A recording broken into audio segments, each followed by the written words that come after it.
Salut les filles! Aujourd'hui, je vous parle des parabènes, ok? Donc, c'est vraiment grâce à vous que je me suis informée là-dessus, parce que dans ma vidéo top 10 du maquillage sous 10$, j'ai parlé de cette crème-là. Donc, c'est la crème Vaseline Secours Intensif Formule Ultra. C'est une crème très riche pour le corps, elle hydrate super bien, ok? La peau est super douce après, sauf que dedans, il y a des parabènes, ok? Puis, je savais pas trop c'était quoi des parabènes, je me disais, ok, ben il y en a, on en a parlé, mais qu'est-ce que ça fait? Je m'en fous un peu. Puis plusieurs d'entre vous avaient cherché c'était quoi, puis j'ai vraiment été troublée par qu'est-ce que ça faisait au corps humain. Fait que depuis ce temps-là, j'ai vraiment très peur des parabènes, puis je capote, puis je veux vraiment en éliminer le plus possible. Fait que aujourd'hui, je vais vous expliquer vraiment toute l'histoire des parabènes, c'est quoi les formes, qu'est-ce que c'est, pourquoi, nanana. Fait qu'on va commencer tout de suite.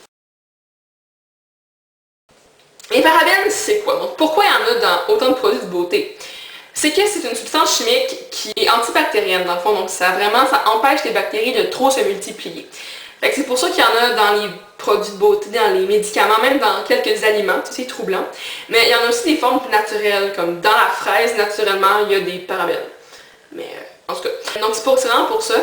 C'est ça l'aspect positif, donc ça empêche qu'il y ait comme plein de microbes et de bactéries dans nos produits. Il y a 4 formes principalement de parabènes sur le marché. Avant, il y en avait d'autres, mais ils se sont rendus compte qu'elles étaient comme dangereuses, fait qu'ils ont enlevé du marché. Mais les 4 qu'il y a dans le fond, il y a le méthylparabène, l'éthylparabène, l'isobutylparabène et le butylparabène. Fait que ça c'est les 4 qu'on retrouve principalement dans les produits, dans les crèmes sur le marché. Et dans les 4 parabènes que je dis tantôt, il y a comme 2 catégories si on veut. Il y a les à éviter, puis il y a les comme acceptables, genre corrects. À éviter, c'est le butylparabène et l'isobutylparabène. Et les corrects, donc ça c'est comme la gamme, ah ben s'il y en a c'est pas trop grave, mais c'est comme, faites attention quand même, c'est le méthylparabène et l'éthylparabène. Des fois les compagnies vont utiliser d'autres noms pour dire qu'il y a des parabènes pour moins alarmer les gens, si on veut. Donc le nom scientifique ou plus complexe que juste parabène, c'est le paraoxybenzoate de méthyle, éthyle, isobutyl et butyl. Donc dès qu'il y a le mot paraoxybenzoate, c'est du parabène. Fait que on s'entend là-dessus. Qu'est-ce que ça fait des parabènes? Pourquoi il faudrait en éviter plus que d'autres? Pourquoi? Qu'est-ce qui se passe? C'est quoi la grosse controverse? Ok. C'est que les parabènes, des chercheurs ont retrouvé dans des tumeurs de cancer du sein des parabènes. Donc dans une étude, c'était 18 femmes sur 20 et dans une autre, c'était 99% des tissus cancéreux avaient des parabènes. Donc c'est quand même troublant. Toutefois, il n'y a pas d'études qui prouvent à 100% que parabènes égale cancer. Il n'y a pas eu de comparaison entre cellules saines et cellules cancéreuses. Mais c'est quand même des chiffres troublants, alarmants par rapport aux parabènes, puis c'est pas vraiment de leur côté. Ce que ça fait, pourquoi il y en a comme dans les tumeurs, puis qu'est-ce que ça fait? C'est que les parabènes, ça va un peu stimuler l'activité des hormones qu'on a dans le corps. Donc, chez les femmes, ça va être les oestrogènes qui vont agir, qui vont un peu troubler le système endocrinien. Le système endocrinien, c'est toutes nos glandes, donc les ovaires, l'hypophyse dans le cerveau, la glande thyroïde, chez les hommes, les testicules. Puis c'est pour ça qu'on relie les parabènes au cancer, comme des seins ou des ovaires. Un lien fort, ce serait les parabènes dans les déodorants. Les aisselles au tissu mammaire, c'est quand même une courte migration. C'est pour ça qu'il y aurait des liens par rapport à ça. Ça aussi accélère une tumeur au sein. Donc si on a une tumeur déjà au sein, les parabènes pourraient accélérer le développement.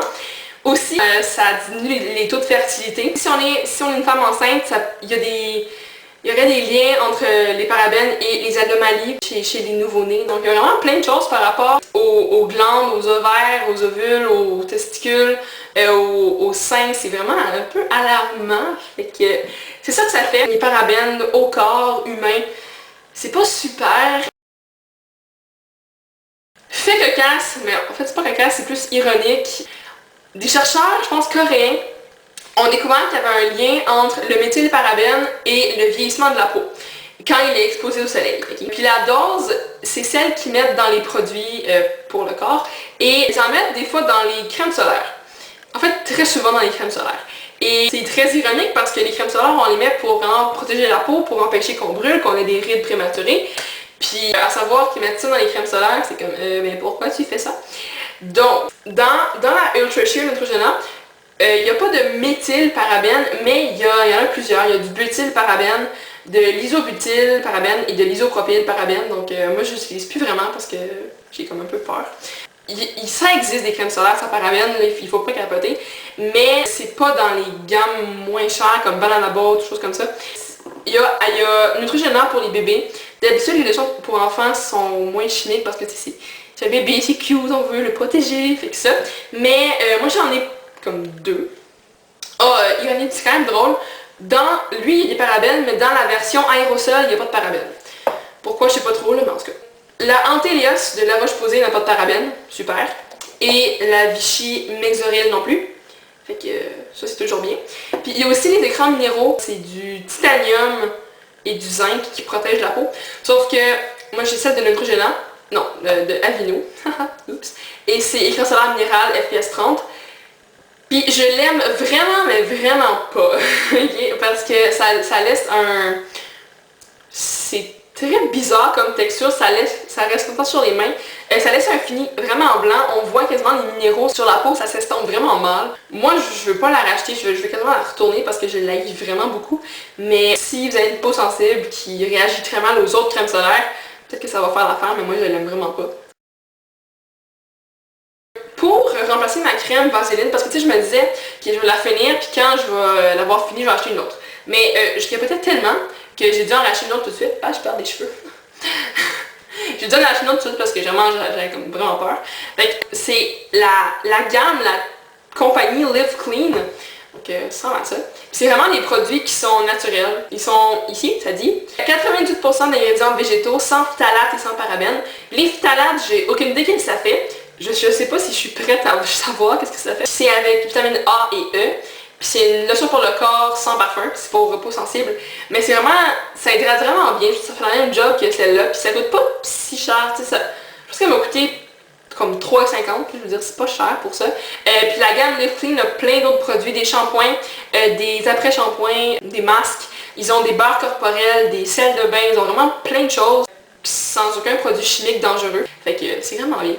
Donc, c'est ça que je voulais vous dire, les filles, sur les parabènes. Je pense pas qu'on pourrait vraiment exclure tous les parabènes de notre vie parce qu'il y en a vraiment partout, même dans le maquillage.